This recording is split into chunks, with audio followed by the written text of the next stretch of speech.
In this video, I'm going to show you how to set up work profile on Android. So to do so, the first thing that you'll need to do is simply go and access your settings.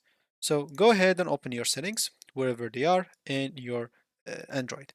So what you'll need to do is basically go to your so here you'll have to look as example for accounts, and here as example, you'll have to go and click on add an account. Once you click on add an account, you'll have to choose Google, and here as example, you'll be able to start setting up your work accounts. Of course, just go and add your work email, work stuff, everything, and keep clicking on next, next, next, and then you should be good to go to add your work accounts.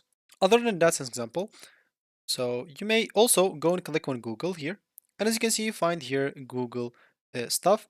And what you'll need to do from here is simply, once you do so, go and click on all services, keep scrolling down until you find this option. Is it? Here we are. So device policy and set up your work profile. If you go and click on that as an example, you'll be able to set up your work profile, click on next.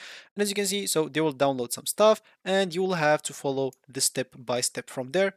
So in here, as example, you'll have to scan the code provided by your IT or insert the code manually and basically just go through all the setup of like setting up your work profile. So you can finish that by your own. So that should be it for me in this video. Thank you for watching and goodbye.